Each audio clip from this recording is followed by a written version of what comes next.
Okay, so this is your hot water tank. Your cover is going to look like this.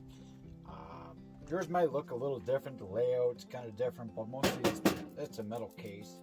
It's got a vent. Everything. I'm sure everybody's seen a hot water tank. Now you got your propane going in. This is your burner. Going in, you got your sensors for heat control and your pilot light. You got your little pressure relief valve there, and then you got your cap in here.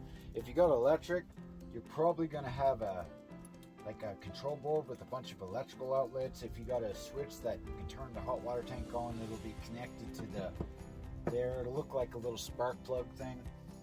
You can probably have like sensors, like your T-stat and stuff will be mounted like here if you got like a newer one. This is an old one. So yeah, this is a unitrol valve. You got your temperature control thermostat. Now if you're going to go light it, you would turn it to on, hold the thing down, and then hold on, and then stick a little lighter in there. You can see it lights up, and yeah, now keep it held down. You let it go real quick to see if the flame goes down. It starts to. You got to leave it on for a little bit before it stays on. Then you just turn it to on, and then you can see it. Some newer ones have a disbursement, little piece of metal on the end of this pipe that makes it so it disperses the flame. It makes the flame bigger so that it heats up your tank more efficiently. I don't know, something like that. Yeah, and this is your pressure release valve. You can pull that, water comes out. If you go to drain your tank, never pull this plug until you release the pressure. You pull this plug while this tank's under pressure, you're going to blow your hand off, and it's going to be your own fault. So yeah, your pressure release valve. This is your your propane burner and your sensors, and your propane goes on here.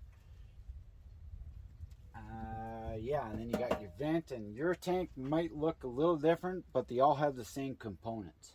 There's always going to be a vent, there's always going to be a pressure release, there's always going to be a control module for propane to start your burner.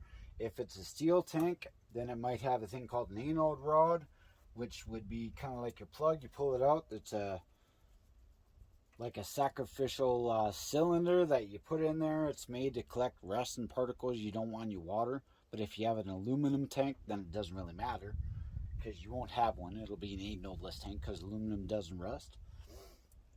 There's two versions of this. You can either have a unitrol one, or like a Robinson, or I don't know, something starts with an R that's got a lever to control the temperature, but they're all roughly the same. You all have a pilot light. You got to hold that down. If you got air in your system, you're going to have to hold it down for a while. It could take up to like 10-15 minutes of holding this down to light it, depending on whether there's been propane in your lines, if there's air in your system, stuff like that. Yeah, that's pretty much it.